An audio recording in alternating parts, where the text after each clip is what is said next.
Okay, am I live? I'm live. Let me get live on Instagram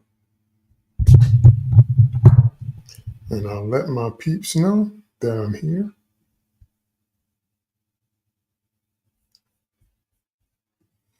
All right, now, I must admit right off the bat that I had no plans to talk about the show again. I couldn't get past the first couple episodes of season 2. Couldn't do it. But I heard so many good things. And I heard so many people talking about these particular episodes, Andor season 2, episodes 7 through 9, until I had to look at them. I had to give it a shot. And so after looking at them, I can honestly say I can see what people were talking about in terms of those that liked it, but also the praise is overblown because people were saying, it's the best thing since Empire Strikes Back. No, it's not. No, it's not. I'm sorry. No, it's not the best thing since Empire. And they said it was the best thing that Disney's ever put out, or the best thing since Rogue One. That might be a little bit more accurate because it's made by the same person, Tony Gilroy, and all roads lead to Rogue One. So very recently, it was either Diego Luna or Tony Gilroy himself that said, now when you approach Rogue One, you're going to be looking at a different movie. And I love that. They were saying by the time you get through with the Andor series, Rogue One is going to look different to you. And I think they're well on their way to accomplishing that goal. So I will definitely agree with that it broadens and expands Rogue One so much. And and I'm going to be specific in a minute as we get into it, that it's good for what it is, but it's not the same as the original trilogy. And I'm going to tell you why I think that. The original trilogy, the first movie, Star Wars, the original Star Wars, or Episode 4, or New Hope, whatever generation you're from, whatever you call it, was about a galactic conflict. Empire Strikes Back made that be about the Skywalkers. So in Star Wars, the first movie, we get introduced to the global players in the game, the Rebellion and the Empire, and then some very particular characters as the conflict rages on. But the camera was still back far enough to where many different things could happen in that context. Because remember that we meet and lose Obi-Wan in the same movie, but he still had a part to play. And there's still been plenty of literature and content about Obi-Wan, but we meet Obi-Wan and lose him in the same film, that first film. But Empire made it about the Skywalkers. Do you understand that? Empire tied the destiny of its central hero to its central villain. And that completely changed the landscape. And then Jedi was about that playing out. But all of those strokes were still broad enough, which is why it can appeal to so many different generations, because it's broad enough and its themes are broad enough and relatable enough, because everybody can understand the themes that Lucas focused in on in the original trilogy. So even though Empire makes it about the Skywalkers, you can still see the bigger picture when you look at the original trilogy. The prequel trilogy was specifically about Anakin. Once again, about the Skywalkers, about his journey from Anakin Skywalker to Darth Vader and everything that was happening around that. But it was much more about him than any of that other stuff. Okay? I ain't talking about the sequel trilogy yet. What Andor is it's a zoomed in look on the aftermath of Revenge of the Sith. That's the appeal of this show. So all the people that are praising this show, from my point of view, just my opinion, that's why they're praising it, because they finally did something that I have labeled putting the camera in the right place. Because what a lot of shows do is they put the camera in the wrong place. A lot of movies do that too. And Andor does it too, because Cassian Andor is still not the most interesting or exciting character in his own show. The show is named after him, and he still is not the most interesting or exciting character in the show. You understand that? But what they finally done in these episodes 7 through 9, what they finally done is they have zoomed in on specific results in a specific sequence of events, even though there are time jumps in every one of the 3 episodes. So you have to adjust because we're jumping ahead in time every time we see a new group of 3. And the next group of 3 next week is going to be the last ever, and that's what's going to set us up for Rogue One.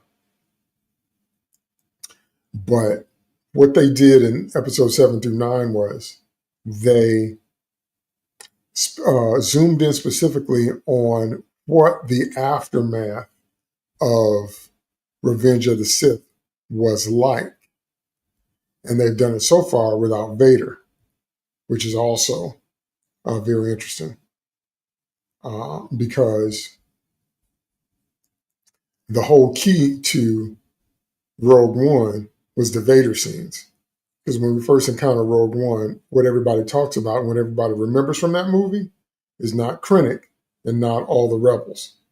It's the Vader scenes. Okay, but now after Andor, now if their goal again was to make us re-examine Rogue One in the light of Cassian's backstory, I think that this series is accomplishing that. But it's a very specific look.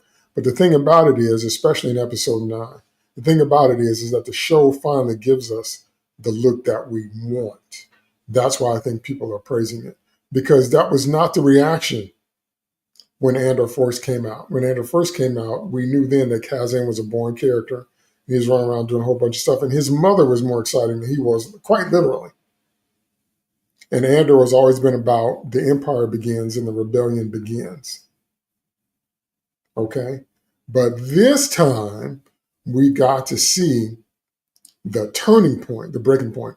And I'm going to be lumping all the stuff together. I'm not going to review episodes individually, but I'm going to talk about 7, 8, and 9 kind of as a group thing because of the things that happen.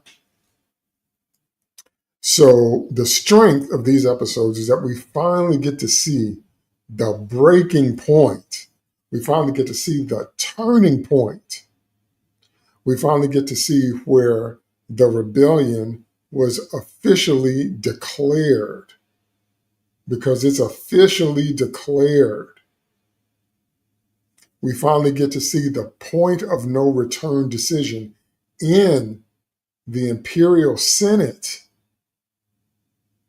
that people begin to choose sides, where Palpatine is identified as the problem. But I'm jumping ahead, I'll get there. So basically what happens in these episodes, if you haven't watched them, and like I said, the reason I said that prep is because you need to understand what you're going to be watching when you watch them. Andor is not about the space fantasy, the wizards, the Jedi per se, the more magical, larger than life fantasy elements. That is not what Andor is. What Andor is a boots on the ground, realistic, gritty kind of look at what happened after Palpatine declared himself emperor in Revenge of the Sith. But it's very practical. It's visceral. It's bloody. It's all those things. That's what Andor is. It's not the same type of content. That's what I'm trying to get you to see. It's not the same type of content as Empire Strikes Back. So I think the comparisons are unfounded because it's not the same type of thing. Doesn't mean it's bad. I'm not saying it's bad, because Andor is definitely good for what it is. I'm saying you need to understand what it is and stop comparing it to the original trilogy, because it's not that. It's set in that world, but it's not that. So one of the most interesting things that happen right off the bat is that we get introduced to a Force healer. Now, if you know anything about Force healing, it's a power that both Jedi and Sith have. It's just not something that was really highlighted that much in the movies. Force healing kind of came more to prominence in the extended universe books.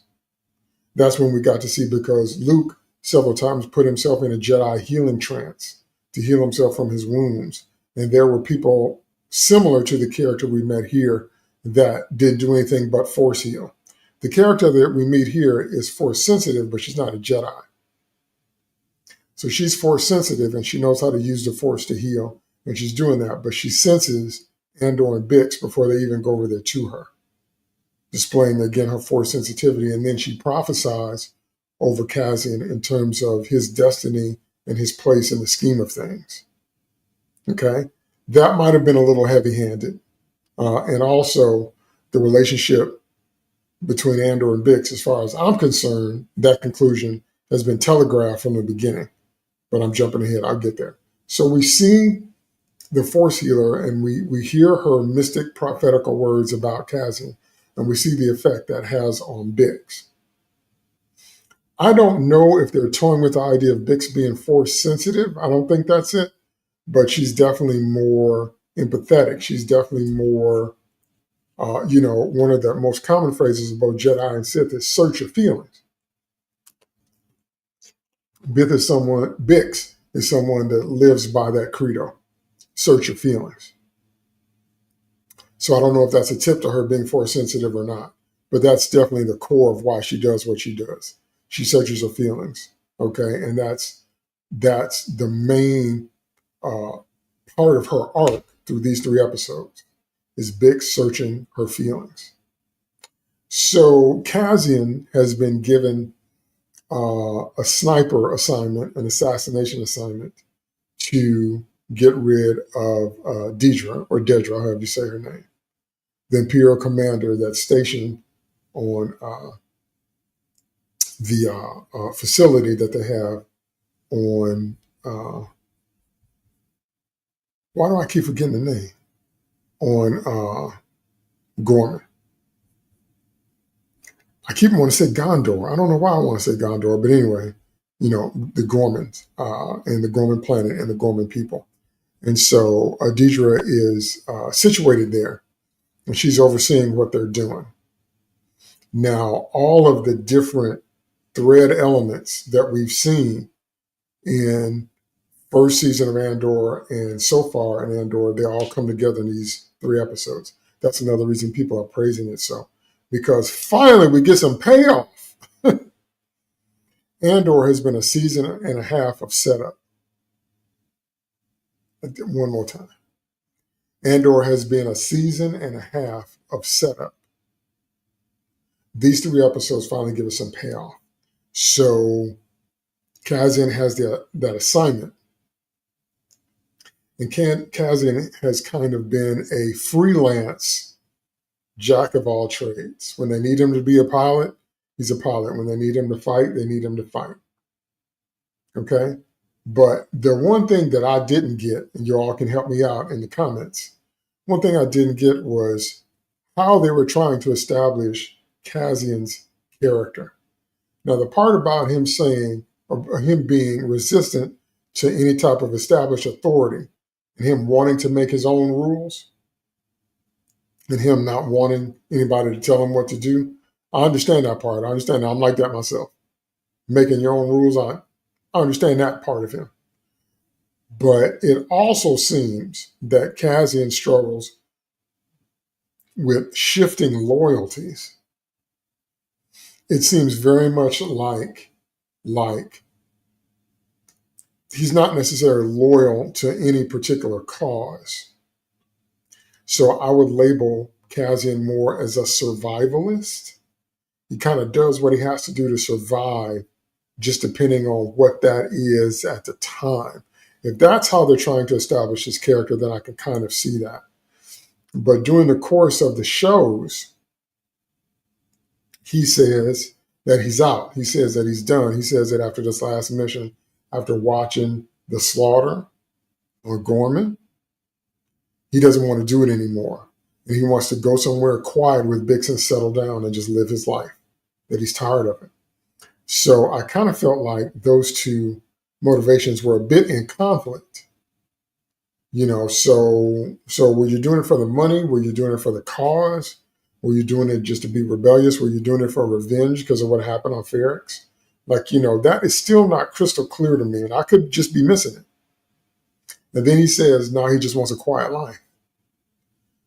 So anyway, so he gets this assignment, and one of the strongest characters in this show is Luthen. Luthen is one of the strongest characters in this show. Do you know why? Do you know why Luthen is such a strong character? I will tell you why. Luthen is the opposite of one of my most hated tropes. One of my most hated tropes in any genre: fantasy, science fiction, thriller, spy adventures, crime, detective, drama, whatever. One of my most hated tropes and characters is you always got that one person that doesn't understand the situation that they're in. They don't understand the situation that they're in. Now, you can see this the best with, you can see this the best with zombie shows. Zombie shows will always have at least one character that does not get what situation that they're in. It does not fail. It doesn't fail. It doesn't fail. That does not fail. They don't get what situation they're in. They're yelling and screaming all the time. They give away the position all the time. That they don't understand that zombies are drawn by noise. And people like that are always going to get other people killed. So, like, for example, in the Die Hard movie, the Ellis character. Ellis thinks he can go and strike a deal with Hans, and Ellis thinks he can turn over John McClane, and Ellis thinks he can negotiate the situation. And John McClane utters a great line. John McClane says to Ellis, "You don't know what you're doing." And then he says to Hans, "Ellis doesn't know what kind of man you are, but I do." That's such a great line. That's such a great line. Okay, because John McClane understands the situation he's in, and he understands who Hans really is. Ellis does not. Okay, there's always that character, that stupid character that don't get you in a zombie apocalypse, so you keep screaming. You don't get that everything is a threat. Everything is danger, not just the zombies. There's danger in the air. There's disease in the air, and people. Any people you meet, they're trying to take what you got. They're trying to take your food supplies. They're definitely trying to take your weapons. They're trying to take any place you got safe barricaded. Everything is danger in the zombie apocalypse, but you always got that one character that don't get what situation that they're in. The reason I like Luthen is because he is the opposite of that trope. And I understand why Cassian and Mon Mothma have a hard time dealing with Luthen, because they don't get him. I get him. I get Luthen. Luthen is that character that understands exactly the situation that they're in and what it's going to cost to try to do what they're trying to do. That's what Mon Mothma doesn't really get. That's what Cassian doesn't really get. The other characters, Surreal doesn't really get it. Deidre doesn't really get it. Not really. Luthen is the one character that understands the situation that they're in and what it's going to cost to try to do what they're trying to do. And he made up his mind to pay that cost from the jump. He knew his life was forfeit from the jump. He also understands, like John McClane said to Hans Gruber, "I know what kind of man you are." Luthen also understands what kind of man Palpatine is. Most people don't. Most people don't understand the ruthlessness, the absolute ruthlessness involved in the heart of someone like that, someone that enjoys being evil, and someone that does what they do because they want power and control over entire galaxy, over entire star systems. Luthen understands that. Most people don't get it. That's why they're surprised by what happens on Gorman. So what does end up happening is, and one of the things I really, really liked about it was the 5-dimensional chess that was happening. and how most of the characters didn't really get it, but it was beautiful. So the Empire had been setting up the conflict from the beginning because the Empire, there's a mineral that's on Gorman that the Empire needs, and there's not a synthetic alternative, and there's not a substitute for it anywhere else in the galaxy. So they have to have Gorman. But what is happening, what they're doing, instead of some type of straight out hostile takeover, instead they're spinning a narrative that spins them as the good guys and the Gorman inhabitants as the rebels, the antagonists, as the ones that are, as they say, resisting imperial norms. Because the Emperor Palpatine sold the idea of the Empire as structure and order for peace and safety. That's what they were applauding when Palpatine declared himself Emperor. Structure and order for peace and safety and security. So when you spin it that way, to resist the Empire is to resist your own safety and security. Why are you fighting us? See, so one of the things that Gilroy has done masterfully is draw parallels into today's time with what he's showing in the show. It's just beautiful. It's so on point. It's clear, but it's not so heavy-handed that you can't enjoy what's happening in the show. But when you're talking about totalitarian or fascist regimes that feel like their will is the right thing for everybody, and they're going to impose what they think on people, regardless of what that does to them. That's what's being highlighted here. Okay? And so the Empire has been setting up the events of these episodes for a while because they want to control the narrative. Oh, I can't tell you how much of a powerful plot twist and plot development that is. The Empire doesn't want to be seen as being the Empire. They want to be seen as the good guys. They're just about structure and order. And the Gormans are the rebels, outside antagonistic forces, which leads me to Cyril. Now, I was completely surprised by Cyril in these episodes because it looks like he finally grew his spine. I couldn't believe it. That boy had been so whipped from day one, whipped by his mama, whipped by Deidre, just whipped just a puppy with his tail between his legs all the time. But now he seems to have come out of the matrix because in these episodes, he finally realizes what's really been going on.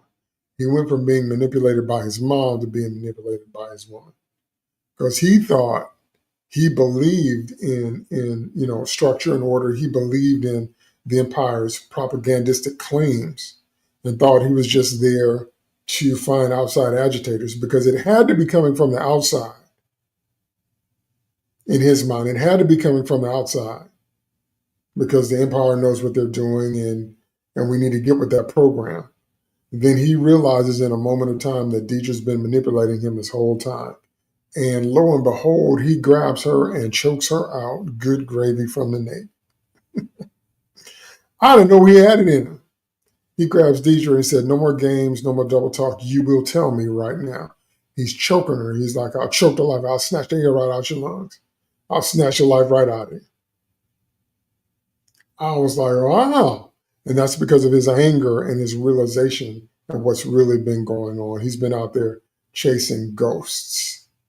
And the reason I can relate to that is because the same thing has happened in woke culture and the same thing that has happened on social media. For example, the myth of the modern audience does not actually exist. When you hear people talk about, for a modern audience, that's not a real thing.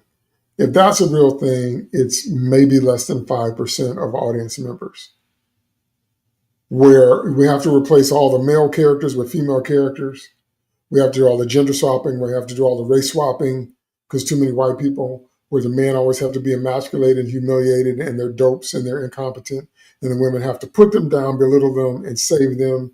And then people of all kind of different sexual flavors have to be involved and all different kind of stuff. All that Nobody was asking for that. Nobody's asking for it now. Nobody was asking for DEI. So that the idea of the modern audience is a myth. But it's a myth that the media keeps spinning to try and control that narrative, because there are many companies now that are pulling away from that because they realize how it's destroyed their brand. Like Bud Light, for example. Bud Light has never recovered from the Dylan Mulvaney fiasco. They still haven't recovered. They still haven't gotten their market share back. And even Disney itself, and the MCU has been struggling, all because of this ridiculous notion that people wanted to see male characters replaced by female characters. They wanted to see men emasculated and humiliated because they wanted to see all different types of sexuality, because they wanted to see men cuckolded and belittled and all that. And don't nobody want to see all that. Don't nobody want to see all that. If there was an actual audience for that type of content, then all of the shows that featured that content would have been successful, wouldn't they? They said that Mary Ray Sue Palpatine Skywalker was the best hope, was the future of Star Wars. We haven't seen any content with her since The Rise of Skywalker, since 2019. I wonder why that is, if any of what they're saying is true. If Rey is really the savior of the Star Wars franchise, and she's the future of the franchise, and she's the best character, and she's the hope, and she's all that, why haven't we seen her in any major content since Rise of Skywalker? Because none of that's true. It's a narrative that's spun. And then people on Twitter try to, guilt trip and shame and yell and call names and curse you out, do a bunch of very ugly things to tell you that you can't have an opinion. So this development in Andor is right on time. It's spot on for modern times, because what the Empire was trying to do, and what they did do masterfully, was control the narrative to say that they were the good guys and it was insurgents from Gorman that were causing the problem. And so then what they did was, upon Deidre's orders, mind you, they had a sniper in place who took the first shot. And then that's what made everything erupt into chaos, because it was obvious that the Empire was barricading the building. That was obvious. So what was going to happen was really obvious, but then the Gormans got together and started chanting, we are Gore, we are Gore. And then they started singing their national anthem, which was really beautiful, because they were basically saying they weren't going to just lay down and let the Empire do what they wanted. And the Empire was like, what is wrong with them? Why would they resist us? We're just trying to secure peace and safety. But what they were really doing is what Surreal choked the life out of Deidre to make her fess up to. And that was that they need the mineral that's only found on Gorman. They need it. And so what happened was, during these 3 episodes, was Empire started dropping mining ships all over the planet, all over the cities. And the Gormans woke up like, wait a minute. Okay, and that's when Surreal realized he'd been used, he'd been played. So, spoiler alert, but I knew he was going to die. There's no way he was going to survive. I know he was going to do exactly what he did, was get out there in the midst of everything and get himself shot. I knew that was coming. But before that happens, he finally has that confrontation with Kaz and Andor.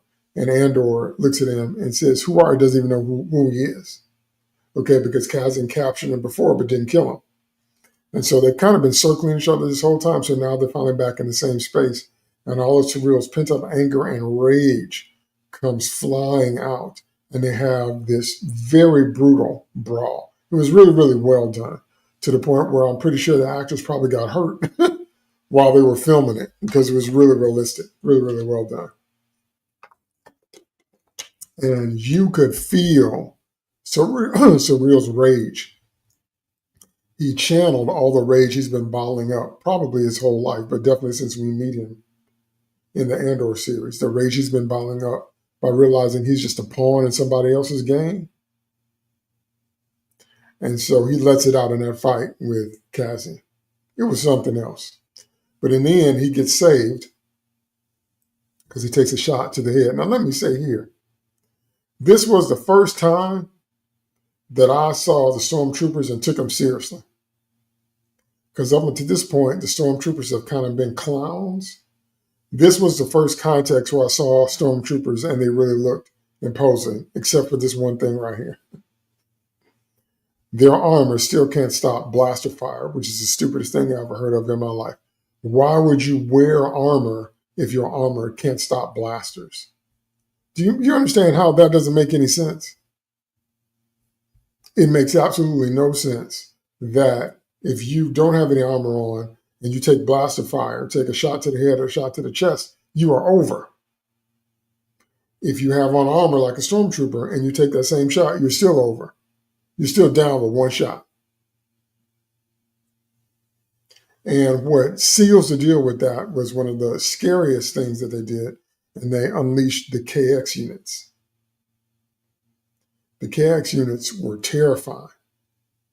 They were terrifying. They were stomping through the streets, and they were hunting down humans, and they were wiping the humans out. And they were kicking entire ships with one kick with their foot, and they were throwing people 30 and 40 and 50 feet, and they were crushing humans. And man, so the Empire orchestrated that, and you can see the leader of the Empire, not Deidre, but the other guy, up there smiling as things unfolding, because the Empire wanted that conflict, because they wanted an excuse to invade, but they wanted to say that the Gorman resistance was the problem and that they were the good guys, and they didn't understand why there was so much resistance to them, and that the Imperials that failed in the battle were the actual martyrs.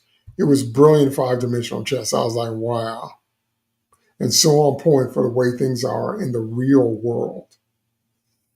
So that battle, after it erupted, everybody was scrambling. Everybody was doing everything they could. And the sniper was still at the top of the buildings, picking people off. They had Imperial cadets there that weren't ready, that weren't trained. And their commander realized that they were sacrifices. They were sacrifices. That's what I mean when I say Andor is about showing you what boots on the ground war would really be like. And Andor is about, because one of the things that always bothered me in both Revenge of the Sith and Return of the Jedi is how easily Palpatine establishes himself, and how easily, once Vader throws him down the turbo shaft, how all of a sudden the Empire is just over. That never made any sense to me. That's too easy. So what the EU books did is they kind of slowed it down a little bit and showed Palpatine's journey in becoming the emperor and wiping out all of his opposition. He only kind of speaks to it in the movies, but we see it in the EU books. So here we see more of that, and that's what was so brilliant. Same thing in Return of the Jedi. Just because Vader throws Palpatine down the turbo shaft does not mean that the Empire would just lay down across the galaxy. That doesn't make any sense. So what I really do like about these episodes is that they show the actual, this is the beginning of the Empire, and this is the literal beginning of the rebellion, but they show the actual sequence of events and the progression of Palpatine becoming the supreme power in the galaxy, and how he, quenched all his adversaries, but how he painted a picture that the Empire was the good guys. Okay, so Drina, I think it is getting on radio and broadcasting what's happening, and they're broadcasting that it's a slaughter, that they're being massacred, and they're trying to squash that message, and they're trying to say no, it was the Imperials that got martyred. So it's really well done. I really liked it. So Cassian has been scoping out Deidre this whole time. And then he finds out that the dude at the hotel is on his side, that he's a member of the rebellion too. And so Cassian has been moving back and forth, trying to find a shot.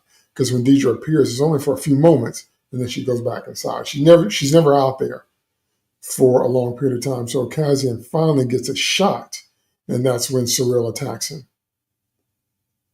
So the final shot of, I think it was episode 8, it might have been 7, is Cyril's mama crying, looking at the massacre. So she probably realizes her son is dead. And Deidre doesn't really acknowledge it, but they told her that Cyril was out there in all that melee, so she probably realizes that he's dead too. And what comes through in the grief is what Luthen has already accepted, and that is the cost. That is the strongest part of these 3 episodes, is that we finally have characters coming face to face. There's no more delay. There's no way around it. There's no spin. There's no denying it. The cost of what you're trying to do. Most of them weren't ready for it. Just like a lot of people protest. They protest and they do a whole bunch of things until the rubber hits the road, and then stuff gets real. And then they realize, yeah, you might die. You might be permanently hurt. It gets really real, real fast once we get weapons like that involved. So again, that was masterfully and beautifully done. So Kazan's about to get the shot off, but Surreal stops him. So he never actually takes Deidre out. So, or Dedra, that name is always pronounced Deidre where I come from, or Dedra, whatever. So she has to give the order to start the melee, and she she has to stand by as all this happens, and she knows she's been a part of orchestrating it all along. And so when we first meet her, she's kind of cold and calculating and ambitious and wants to rise in the ranks of the Imperial hierarchy. In these episodes, she's realizing the cost, what that's going to cost her, what that really means, and all the blood, the innocent blood that has to be shed to make that happen. So she tries to convince Surreal through ambition. He said, we're going to leave after all this happens. We're going to be rewarded, blah, blah, blah, blah. And he's like, rewarded for what? He just doesn't buy it. So his optimism gets smacked in the face. He literally gets smacked in the face too, by the way. His optimism gets smacked in the face with realism, and the rubber hits the road. And it's all really, really brilliant. I love the TIE fighters flying over because I love the sound of TIE fighters. I love everything about TIE fighters. I love the sound that they're making. I love when they're flying over, and it's just such a, well, again, what Andor has done it's blended, finally, enough of the elements that we love about the original trilogy and the prequel trilogy into what's happening now, for it to feel a little bit more like Star Wars, even though it's still not the same type of content as the original trilogy. It's enough in the vein of it now to where you can see the connective tissue. That's what made these episodes so fun to watch. Okay? So there are other things, obviously, that are happening. Those were the main plot lines. The other plot line that's happening, and this is something I saw coming a mile away, so I wasn't really moved by it, and that was Cassian and Bix. I told you, the only thing in that mix that surprised me was that he said he was done and he just wanted to go away and have a quiet life. Because like I said, Cassian seems to have too many different motivations going on for me to actually key in on who they're trying to say that he is. But when he said that was very surprising to me. I was like, huh, okay. I knew that wasn't going to happen. When we meet Cassian in Rogue One, there's no Bix. There's not even a mention of Bix. But, okay, Cajun's saying you still need to watch the first season. Yeah, the first season is really, really slow. But it has some good moments. But everything has been a build up to now. Everything has been a build up to episode 7 through 9 in season 2. So you actually have to slog through a lot of material to kind of get the full impact of what we're witnessing in these episodes. But that relationship, I knew they weren't going to make it. I thought Bix was going to die. So I thought that her attempted, grape before, I thought that was just a precursor because I knew they weren't going to make it. I didn't know it was going to happen like it did, where she basically Dear Johns him, except she said, because you can see it on her face when they meet the Force Healer in episode 7. She basically says to him, I believe in the rebellion, and I believe you're a key part of the rebellion, and you have a destiny. I can't have you giving that destiny up for me because you're too important in the scheme of things. That is not how Cassian sees himself. He sees himself as more of a utility person. Like, I'm a soldier when I need to be, I'm a spy when I need to be, I'm an assassin when I need to be, and I'm out when I need to be. That's how Cassian sees himself. But Bix has a bigger picture, and Bix is searching her feelings through all the episodes, and she says, She can't be the reason that Cassian gets out of the game. So she leaves. And she leaves on an early morning transport before he wakes up and leaves him a Dear John video and explains the whole situation. So I knew that was coming. I knew they weren't going to be together some kind of way. I just thought she was going to die. But so that wasn't really like this big shocker to me. I know some people were moving and everything, but that way, I mean, we saw that coming. No way them two was going to make it out of all this as a couple. Absolutely no way that was going to happen in a million years. So we saw that coming. And then we also saw the origin of K2SO because he gets, quote unquote, reprogrammed. And there's a engineering line about what that is and what it's not. And they're going to fire him back up and they're all afraid of him or whatever. And so when he fires him back up and, Alan Tudyk is speaking and he's got his new voice and his new personality and all that was cool. Okay, so finally, let me get to the last big major turn of events, which also I really enjoyed, and that is Senator Bail Organa and Mon Mothma.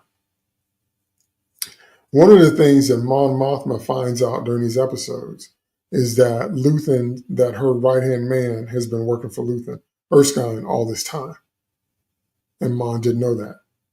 And so in both the confrontations that Cassian has with Luthen and Mon Mothma has with Luthen, they keep proving they don't understand who he is. They don't understand that Luthen is the do what you need to do person. He's like the operative in Serenity. He knows he's not going to make it to the other side, but he's willing to give his life for what he believes to facilitate what needs to happen. Cassian doesn't get that about Luthen, and neither does Mon Mothma. So Mon Mothma is betrayed when she finds out. She knew that her driver was an Imperial plant, but she didn't know that her right-hand dude was a Luthen plant. So now she's questioning everything, and she's hit her boiling point. And Mon Mothma has hit the point where she realizes after the slaughter of Gondar, it's Gorman. Lord have mercy. Why do I keep wanting to say Gondar? Gorman. After the slaughter of Gorman, Mon Mothma realizes they can no longer stay silent. She realizes that she can't take it anymore. She realizes that she can't continue to look the other way. She's been a low-key player. She's been moving in the shadows. She's been using her connections. She's been using her wealth and privilege and connections to set up the rebellion, to help the rebellion, but it's all been low-key. She realizes that she can't do that anymore. And so Bail Organa realizes that he can't go with her because they're playing chess now, and he realizes that he's not the king, obviously, but he's like a knight or maybe a bishop. He realizes he can't sacrifice himself just yet because Yavin isn't ready. Now, because of the time jump, the rebellion is set up on Yavin, but Bail Organa knows they're not where they need to be to launch a full-out assault against the Empire. They're not where they are when we meet them in A New Hope. This is the beginning of that. So Senator Bail Organa realizes that they're not there yet. So he can't publicly out himself and sacrifice himself because he knows if he does out himself, he knows he's over. And Mon Mothma knows that too, but he's trying to tell her, it's not time for me to do that. But if you're going to do it, okay, well then we've got a plan to get you away from here because you can't, say what you're going to say, and then that's the end of it. But she finds out that Bail Organa's team has been compromised. And so Luthen has to send Cassian with a code phrase, which is, I have friends everywhere, to get Mon Mothma to trust him. But what's really key is when they're running away after her speech, that Cassian lures in her driver and shoots him on the spot. And Mon Mothma is shocked by that. That was such a key pivotal moment. I hope people realize the impact of that moment. It's because Mon Mothma was not prepared for actual violence and bloodshed in her face and to know that she was the cause of it. She wouldn't have had that reaction if she got it. She would have let Cassian shoot him and they would have kept moving, but she was shocked by it. So she kind of lost her innocence. So before that happens, she goes out to the Senate, and this is one of the best scenes I've seen in Andor. We finally see the imperially controlled Senate in all its glory, similar to what we saw in the prequel trilogy. And so she comes out in her little hover circle, a little hover chair, and comes out to the center, which I always thought was ridiculous because what you're going to do if the gravity lifts on them things fail, you're going to have some people dying. But anyway, she gives the most impassioned speech and is talking about today. She said that the distance between the actual objective truth and what's being said has become an abyss. I got to give it to Tony Gilroy on Mon Mothma's speech. That speech was incredible. She said that to just accept tyranny, to just accept totalitarian regime, to just accept that kind of thing is the death of truth. The birth of evil is the death of truth and vice versa. That when you kill truth, that's what gives rise to evil. I mean, it was so brilliant. If you don't watch anything else in Andor, I highly recommend season 2, episode 9, watch Mon Mothma's speech. It's so powerful. And so they're scrambling. So what she found out before this is that the Empire had all the senator rooms bugged. And so her right-hand man was sweeping the room and found the bug. In the EU books, Palpatine used plants. He had plants all along the halls of the Imperial Senate that allowed him to hear every conversation. That was brilliant. That was next level right there. But here they actually use bugs, like technology, spy bugs. So she finds one in her room and she realizes that the conversations she's had have been heard by somebody. So that kind of pushes her over the edge. She's like, now or never. And she goes out there and she says, the death of truth is the birth of evil. And we must realize the evil that we created. We must realize the evil that we accepted. We must realize the evil that we supported. And that evil is Emperor Palpatine. And the Senate went crazy. Some people were clapping, but a lot of people were jeering her and booing. And she got back in her thing and she exited. And that's when she made her quick exit. And that's when she had to find out who she could trust as she was running out because the Empire locked down the facility and didn't want to let her go. It was only her trust in Cassian that allowed her to escape. Otherwise, she would have been locked up because the episode starts with them locking up the senator from Gorman.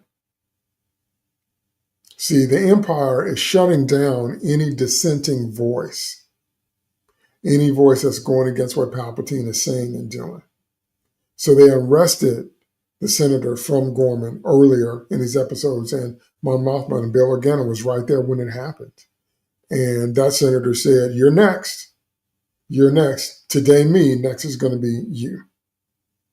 And so the Senate is believing the spin by and large. Most of the senators are believing that the Empire are the good guys and they're these rebellious insurgents that need to be crushed. Mon Mothma has the gall and the nerve and the backbone, the audacity to stand up and say, no, it's the other way around. Palpatine is evil. Palpatine's the problem. And that's when they finally cut her feed because she was broadcasting that all over and everybody could hear it. So that was a point of no return decision for her. There's no coming back from that. There's no coming back from that. There's no coming back from that. And so it was brilliant. It was one of the most brilliant speeches I've ever heard in my days. It was brilliant. And so that's when her journey into the Mon Mothma that we know that we meet in the original trilogy kicks into high gear. It was that moment. That's why these episodes were so powerful.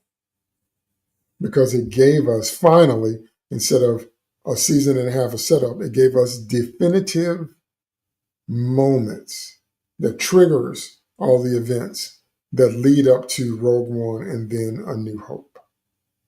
You see that? So it was really, really good, really, really fun. I know a lot of people wanted Jimmy Smits to continue in the role as Bail Organa, and I'm sure he would have done fine, but they say they had scheduling conflicts or whatever. But anyway, Benjamin Bratt steps in and does a great job. He does a really great job. You won't miss Jimmy Smits. He has He conveys the weight of everything that's on Bail Organa's shoulders, but also the front that Senator Organa has to keep up, lest he betray his true allegiance, lest he let somebody know what he's really about in this mix. Okay, and Benjamin Bratt does an incredible job at conveying that in his acting performance as Bail. So all in all, like I said,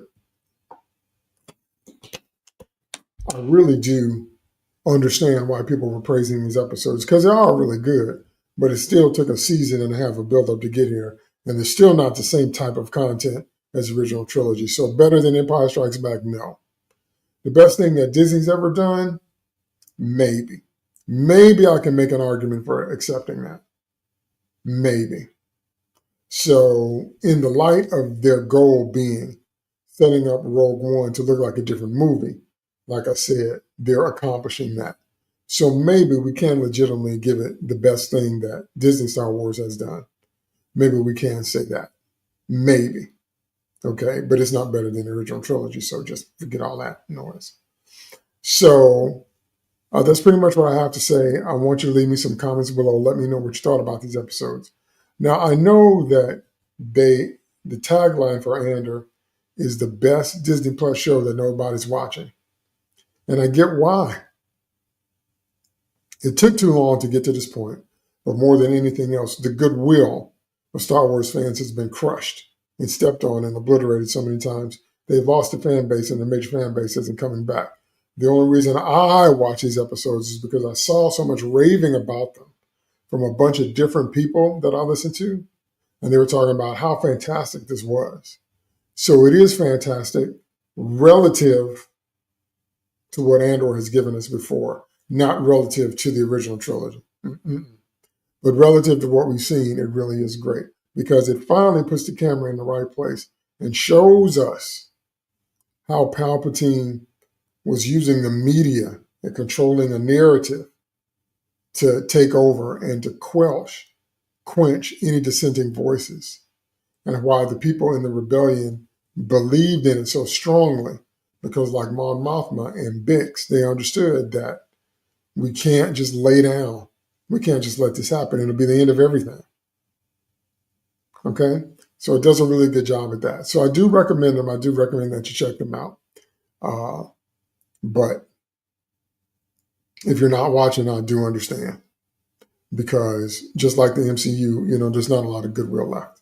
So that's it for me for this weekly comic chat. Leave me some comments below and let me know what you thought about these episodes and what you thought about what I said. All right?